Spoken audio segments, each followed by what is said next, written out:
ఒక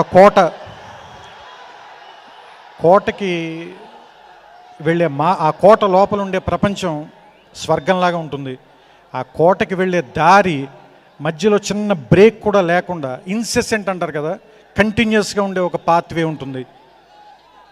ఇలాంటి దారి వేసి ఆ దారి చివర అలాంటి కోట కట్టి ఆ కోట లోపల ఒక స్వర్గం పెట్టడం అనేది అంత చిన్న విషయం కాదు. ఇది నా మాటలేం కాదు, మహాకవి శ్రీశ్రీ చెప్పింది. నాదొక దుర్గం, నాదొక స్వర్గం, అనర్గళం అనితర సాధ్యం నా మార్గం. అదే చిరంజీవి గారు. ఎందుకంటే ఎలాంటి రూట్ వేశారంటే ఆయన కుటుంబం మన తెలుగు వాళ్ళందరి కుటుంబం అయిపోయింది. ఆయన తమ్ముడు మనందరికీ మన ఇంట్లో మనిషి అయిపోయాడు. వాళ్ళ అబ్బాయి మన ఇంట్లో పిల్లాడైపోయాడు. ఎందుకంటే ఇలాంటి అనర్గళం అనితర సాధ్యం అంటే బ్రేకులు లేని ఒక మార్గాన్ని, అది ఎలాంటి కోటకి మనందరికీ ఆనందాన్ని ఇచ్చేటువంటి ఒక దుర్గం, అందులోపల ఒక స్వర్గం ఉన్న కోటని కట్టిన నా అభిమాన హీరో మెగాస్టార్ చిరంజీవి గారికి నమస్కారం సార్.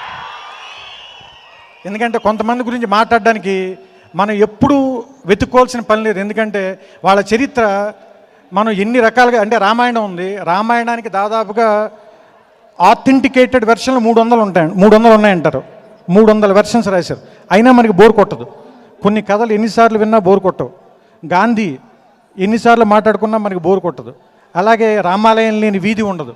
అలాగే ఆంజనేయ స్వామి గురించి మాట్లాడకుండా ఏ కార్యక్రమం మనం పూర్తి చేయం. అలాంటి ఆంజనేయ స్వామి భక్తుడైన చిరంజీవి గారు, ఆయన గురించి మాట్లాడకుండా తెలుగు సినిమా గురించి, సౌత్ ఇండియన్ సినిమా గురించి మాట్లాడగలమా? మాట్లాడడం కుదరదు మనకి. సో నాకు సంబంధించినంత వరకు మల్టీప్లెక్స్లు ఇప్పుడు అన్నీ వచ్చేసాయి కాబట్టి చిట్ట చివరి మ్యాటినీ ఐడల్ అనొచ్చా? సో ఆయనే మనందరికీ మెగాస్టార్. ఎందుకంటే నాకు ఇప్పటికీ క్యూలో నిలబడి చెమటతో చొక్కాలు చిరిగిపోయిన రోజులు గుర్తున్నాయి. అంత ఇబ్బందితో సినిమా థియేటర్లోకి వెళ్ళిన తర్వాత కూడా ఆ ఇబ్బంది మర్చిపోయేలా మనల్ని అందరినీ ఆనందపరిచిన చిరంజీవి గారికి మనం ఏమిచ్చి రుణం తీర్చుకోగలం?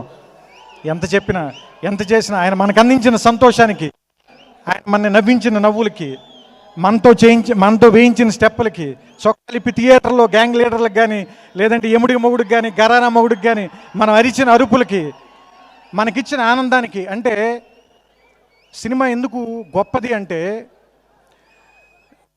మందు కొట్టి పడిపోవడం కంటే, డ్రగ్స్లో మునిగి తేలడం కంటే, రోడ్డు చివర కూర్చొని అమ్మాయిలు ఏడిపించడం కంటే, థియేటర్లో కూర్చొని ఒక హీరోని చూసి ఇన్స్పైర్ అవ్వడం మంచిది, ఖచ్చితంగా మంచిది, ఖచ్చితంగా అదొక మంచి అలవాటు. సో అలాంటి మంచి అలవాటుని నా కాలేజీ రోజులు మొత్తం నాకు అందించి నన్ను పాడైపోకుండా చేసిన చిరంజీవి గారికి నా కృతజ్ఞతలు. నాలాగా ఎంతోమందిని ఒక దారిలో నిలబెట్టి, అంటే నేను ఆయన పోస్టర్ మ్యాగ్లో ఆయన తాలూకు మొట్టమొదటి కట్టింగ్ చూసి, అంటే సౌత్ ఇండియాలో హైయెస్ట్ రెమ్యునరేషన్ తీసుకుంటున్న హీరో అని చెప్పి ఆయన గురించి పడిన ఒక ఆర్టికల్ చదివే. సో నీతిగా, నిజాయితీగా ఒక మిడిల్ క్లాస్లోంచి ఒక పోలీస్ కానిస్టేబుల్ కుమారుడైండి ఇంత ఉన్నత స్థాయికి రాగలిగాడు అనుకున్నప్పుడు, సరే ఒక రైతు కొడుకునే నేను కూడా రావచ్చు ఇలాంటి స్థాయికి అని చెప్పి నేను సినిమాలోకి రావడానికి ఒక నిర్ణయం తీసుకున్నాను. సో అలాంటి ఒక పాజిటివ్ దృక్పథాన్ని కలిగించిన మెగాస్టార్ గారికి నమస్కారం సార్.